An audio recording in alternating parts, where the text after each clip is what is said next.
আইন শৃঙ্খলা নিয়ন্ত্রণে কঠোর অবস্থানে সরকার, বলছেন স্বরাষ্ট্র উপদেষ্টা। আইন নিজের হাতে তুলে না নেওয়ার আহ্বান।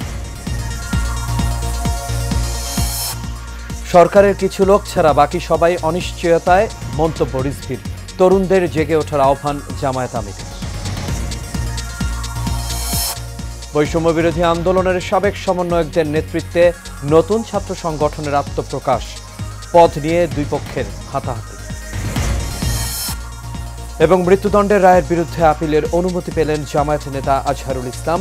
শুনানি হবে 22 এপ্রিল।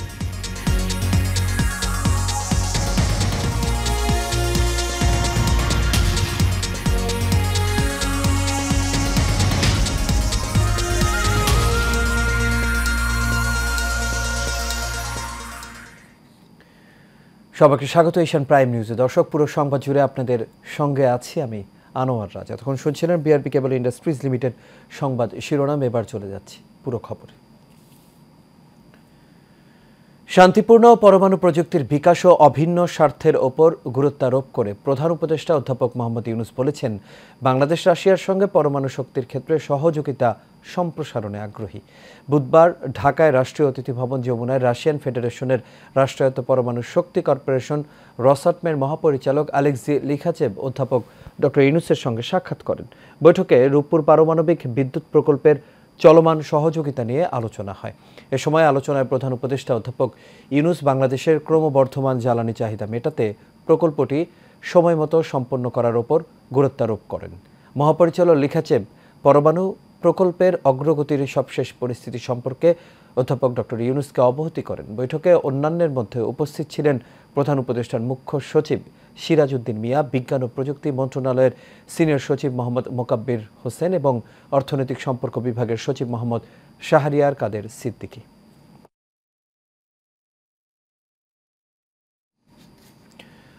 জনগণকে আইন নিজের হাতে তুলে না নেওয়ার আহ্বান জানিয়েছেন স্বরাষ্ট্র উপদেষ্টা অবসরপ্রাপ্ত লেফটেন্যান্ট জেনারেল মোহাম্মদ জাহাঙ্গীর আলম চৌধুরী। সকালে সাভারের রাজালাক এলাকায় হর্টিকালচার সেন্টারে কৃষকের শীতল ঘর কার্যক্রম এবং বিএআরসির তৈরি খামারি মোবাইল অ্যাপের উদ্বোধন শেষে সাংবাদিকদের সঙ্গে আলাপকালে এই আহ্বান জানান তিনি। এ সময় স্বরাষ্ট্র উপদেষ্টা বলেন, দেশের মানুষের নিরাপত্তায় পুলিশ সহ আইন শৃঙ্খলা বাহিনী একসঙ্গে কাজ করে যাচ্ছে।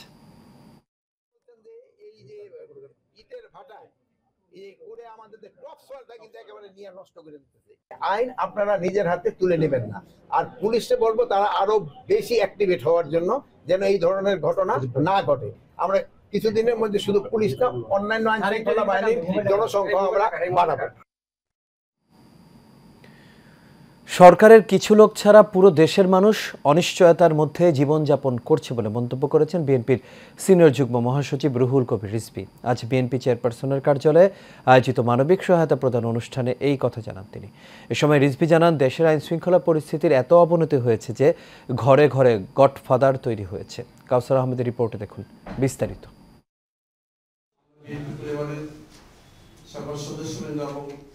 রাজনৈতিক সংকট, গ্রেফতার এবং নানা রকম মামলা মোকদ্দমার মধ্যেও বিএনপির ভারপ্রাপ্ত চেয়ারম্যান তারেক রহমানের নির্দেশনায় মানবধর্মী কাজ করে আসছে বিএনপি।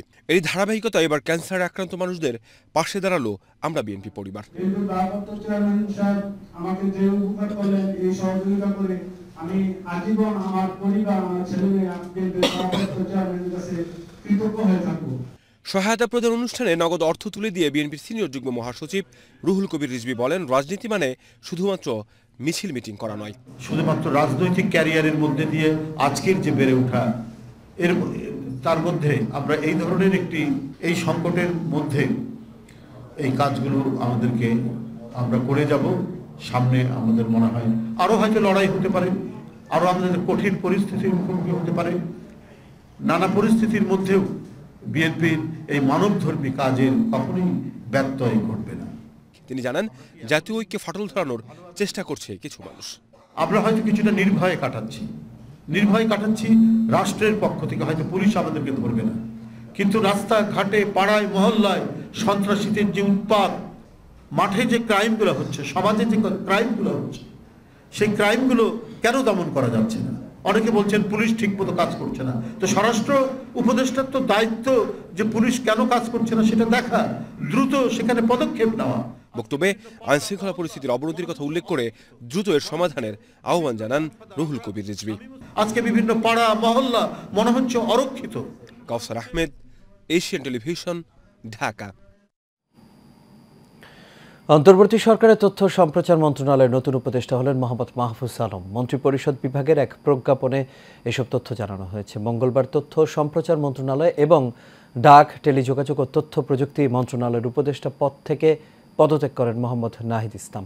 উপদেষ্টার পদ শূন্য হলে তাৎক্ষণিকভাবে যেসব মন্ত্রণালয়ের দায়িত্ব প্রধান উপদেষ্টার কাছে ন্যস্ত হয় তিনি উপদেষ্টাদের দপ্তর বন্টন করেন। বুধবার মন্ত্রিপরিষদ প্রজ্ঞাপনে বলা হয়েছে, অন্তর্বর্তী সরকারের প্রধান উপদেষ্টা বিভিন্ন মন্ত্রণালয় ও বিভাগের দায়িত্ব পুনর্বন্টন করেছেন। তাতে দেখা গেছে উপদেষ্টা মাহফুজ আলম তথ্য সম্প্রচার মন্ত্রণালয়ের দায়িত্ব পেয়েছেন। নাহিদ ইসলামের ছেড়ে যাওয়া আরেক মন্ত্রণালয়ের ডাক, টেলিযোগাযোগ ও তথ্য প্রযুক্তি মন্ত্রণালয়ের দায়িত্ব প্রধান উপদেষ্টার হাতে রয়েছে। আগামী দিনে বৈষম্যহীন, দুর্নীতি, দুঃশাসনমুক্ত মানবিক বাংলাদেশ গড়ার জন্য তরুণদের আবারও জেগে উঠতে হবে বলে মন্তব্য করেছেন বাংলাদেশ জামায়াতে ইসলামীর আমির ডক্টর শফিকুর রহমান। সকালে পঞ্চগড় চিনিকল মাঠে জেলা জামায়াতের আয়োজনে জনসভায় তিনি এসব কথা জানান। এ সময় তিনি আরও বলেন, ভারত আমাদের প্রতিবেশী, আমরা প্রতিবেশীকে অহেতুক কষ্ট দিতে চাই না। তবে কেউ যদি দেশের জন্য অসম্মান বা অপমানজনক কোনো কিছু চাপিয়ে দিতে চায়, দেশের স্বার্থে এই বিষয়ে ছাড় দেয়া হবে না।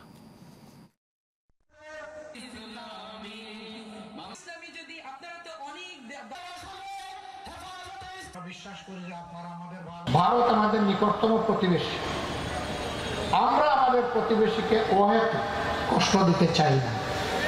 তবে আমাদের প্রতিবেশীও যেন আমাদের উপরে এমন কোনো কিছু চাপিয়ে না দেন যা বাংলাদেশের মানুষের জন্য সম্মানজনক নয়, অপমানজনক। যদি এরকম তারা কিছু করেন, দেশের স্বার্থে আমরা সেদিন ভূমিকা পালন করতে কারোর চোখের দিকে তাকাবো না।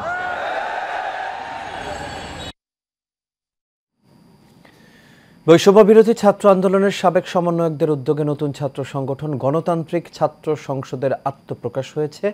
বিকেলে ঢাবির মধুর ক্যান্টিনের সংবাদ সম্মেলনে সংগঠনের নাম ও কমিটি ঘোষণা করা হয়। নতুন ছাত্র সংগঠনের আহ্বায়ক আবু বাকের মজুমদার, সদস্য সচিব জাহিদ আহসান, মুখ্য সংগঠক তাহমিদ আল মুদাসসির এবং মুখপাত্র আশরেফা খাতুন, দলের ঢাকা বিশ্ববিদ্যালয় শাখার আহ্বায়ক হিসেবে আব্দুল কাদের এবং সদস্য সচিব মাহির আলমের নাম ঘোষণা করা হয়েছে।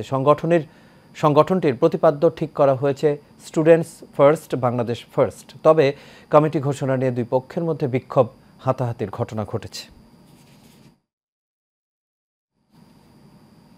মানবতাবিরোধী অপরাধের মামলায় জামায়াত নেতা এটিএম আজহারুল ইসলামকে লিভ টু আপিলের অনুমতি দিলেন আপিল বিভাগ। আগামী 22 এপ্রিল এ বিষয়ে শুনানির দিন ধার্য করা হয়েছে। রিভিউ থেকে ফের আপিল শুনানি হবে এমন মানবতাবিরোধী অপরাধের মামলা এটি প্রথম। বেলা 10:45 প্রধান বিচারপতির নেতৃত্বে 5 বিচারপতির আপিল বেঞ্চ এই অনুমতি দেন।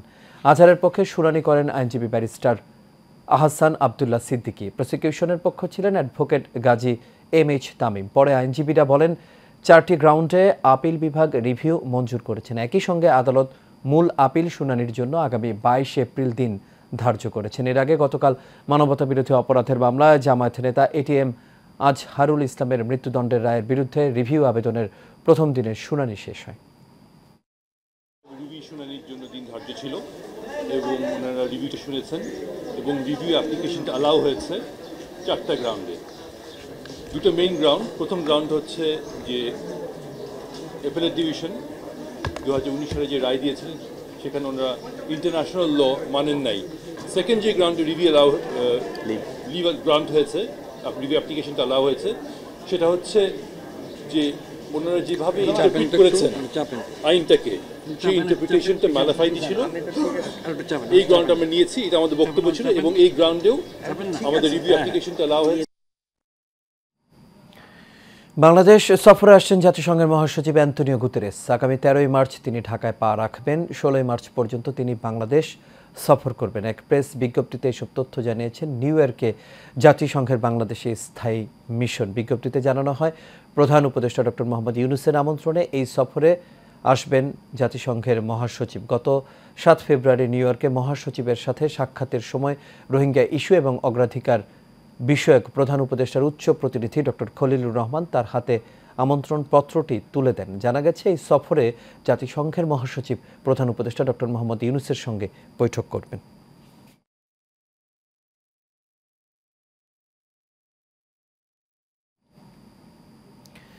গাছ আছে বলেই পৃথিবী বসবাসের যোগ্য বলে জানালেন রূপায়ণ সিটির প্রধান নির্বাহী এম মাহবুব রহমান। বুধবার রূপায়ণ সিটি উত্তরার ম্যাজেস্টিক পেরিফেরাল রোডে 7 দিনব্যাপী বৃক্ষ মেলার আনুষ্ঠানিকতার শেষে তিনি এসব কথা বলেন। বিস্তারিত মণ্ডল এনামের রিপোর্টে। রূপায়ণ সিটি উত্তরায় বসবাসরত নাগরিকদের সঙ্গে সবুজের এক মেলবন্ধন গড়ে তুলতেই ম্যাজেস্টিক পেরিফেরাল রোডে দেশের সুনামধন্য 14টি নার্সারি এবং দেশের অন্যতম বেকারি কুপার্স, নাইল বিস্ট্রো, পিঠাঘর এবং এসকেবি কুক ওয়ার অংশগ্রহণের মধ্য দিয়ে শেষ হল 7 দিনব্যাপী এই বৃক্ষমেলা।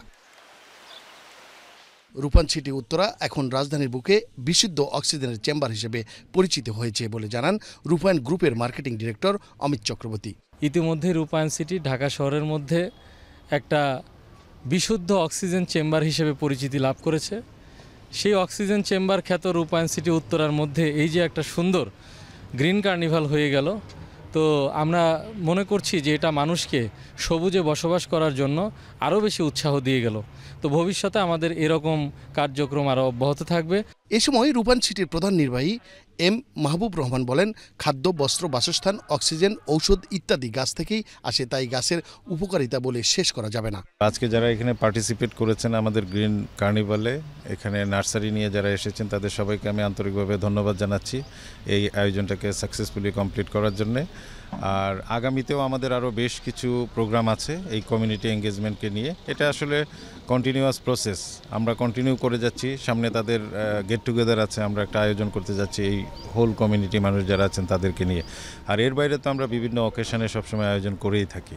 সো কমিউনিটি লিভিংয়ের যে ব্র্যান্ড একটা, সেইটাকে আমরা আসলে এখন প্রচার করতে চাচ্ছি। মেলায় অংশগ্রহণ করা 14টি নার্সারি ব্যবসায়ীদের সেরা 3 জনকে পুরস্কৃত করেন রূপায়ণ সিটি কর্তৃপক্ষ। মণ্ডল এনাম, এশিয়ান টেলিভিশন, ঢাকা। ত্যাগীরা দলের শক্তি, নতুনদের ভিড়ে ত্যাগীরা হারিয়ে যাবে না বলে মন্তব্য করেছেন ঢাকা মহানগর উত্তর বিএনপির আহ্বায়ক আমিনুল হক। ত্যাগীদের দল ও নেতৃত্বের প্রতি আনুগত্য রাখার আহ্বানও জানান তিনি। রাজধানীর পল্লবীতে বিএনপি সদস্য ফর্ম নবায়নের উদ্বোধনী অনুষ্ঠানে আমিনুল হক এসব কথা বলেন। বিস্তারিত মণ্ডল এনামের রিপোর্টে। ঢাকা মহানগর উত্তর বিএনপির সদস্য ফর্ম নবায়নে উদ্বোধনী অনুষ্ঠানে অংশ নেন উত্তরের 26 থানা ও 71 ওয়ার্ড ছাড়াও মহানগরীর নেতৃবৃন্দ। এ সময় বিএনপির ক্রিয়া বিষয়ক সম্পাদক আমিনুল হক জানান, আগে যারা সদস্য হয়েছেন তারাই শুধু ফর্ম নবায়ন করতে পারবেন, নতুনদের ভিড়ে ত্যাগী নেতারা হারিয়ে যাবে না বলেও জানান তিনি। আগে যারা আমাদের বিএনপির এই সদস্য ফিল আপ করে সদস্য হয়েছে, প্রাথমিক সদস্য, সেই সদস্য যাদের ছিল ঠিক তারাই আবার এই সদস্য ফর্ম নবায়ন করবেন। নতুন কোনো সদস্য নেওয়া যাবে না। আওয়ামী লীগকে ষড়যন্ত্রকারী দল হিসেবে আখ্যায়িত করে তিনি বলেন, কোনো ষড়যন্ত্রকারীর স্থান বিএনপিতে হবে না।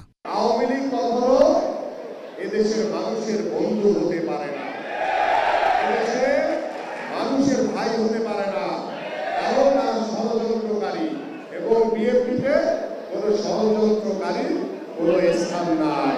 সকল ষড়যন্ত্র মোকাবেলা করে তারেক রহমান নেতৃত্বে একটি সুন্দর দেশ গড়ে তোলার প্রত্যয় ব্যক্ত করেন বিএনপির এই নেতা। মণ্ডলের নাম, এশিয়ান টেলিভিশন, ঢাকা। এবার সারা বাংলার খবর।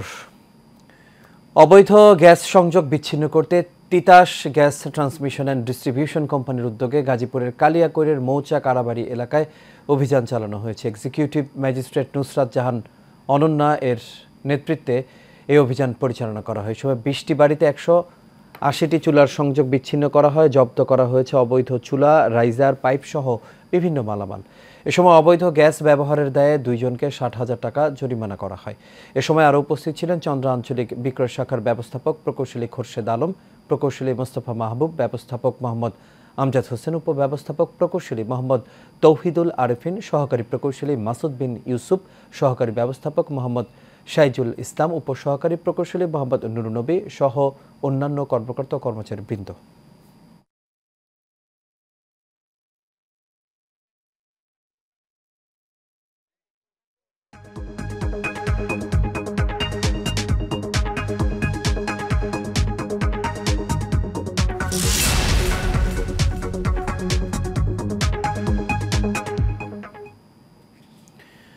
ইসলামী ব্যাংক বাংলাদেশ পিএলসি এর খুলনা জোনের এজেন্ট ব্যাংকিং ব্যবসায় উন্নয়ন সম্মেলন এবং মানি লন্ডারিং ও সন্ত্রাসী অর্থায়ন প্রতিরোধ বিষয়ক কর্মশালা অনুষ্ঠিত হয়েছে। ব্যাংকের চেয়ারম্যান ওবায়দুল্লাহ আল মাসুদ অনুষ্ঠানের প্রধান অতিথি হিসেবে বক্তব্য দেন। ব্যাংকের ম্যানেজিং ডিরেক্টর মোহাম্মদ মনিরুল মাওলার সভাপতিত্বে অনুষ্ঠানে বিশেষ অতিথি হিসেবে বক্তব্য দেন রিস্ক ম্যানেজমেন্ট কমিটির chairman professor doctor M Masud Rahman. এতে আরও বক্তব্য দেন ডেভেলপমেন্ট উইং প্রধান AKM Mahbub Morshed, executive vice president Mohammad Rezaul Karim সহ আরও অনেকেই সেখানে উপস্থিত ছিলেন।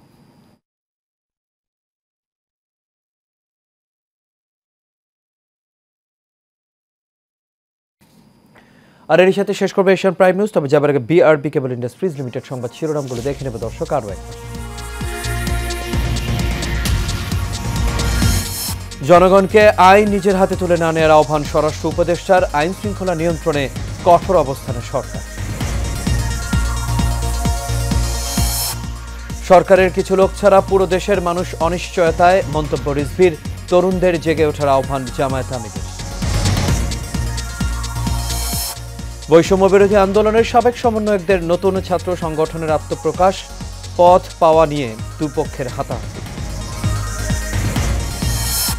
এবং মৃত্যুদণ্ডের রায়ের বিরুদ্ধে আপিলের অনুমতি পেলেন জামায়াত নেতা আজহারুল ইসলাম। শুনানি 22 এপ্রিল।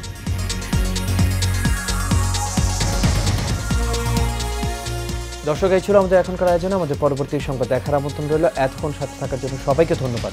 শুভরাত্রি।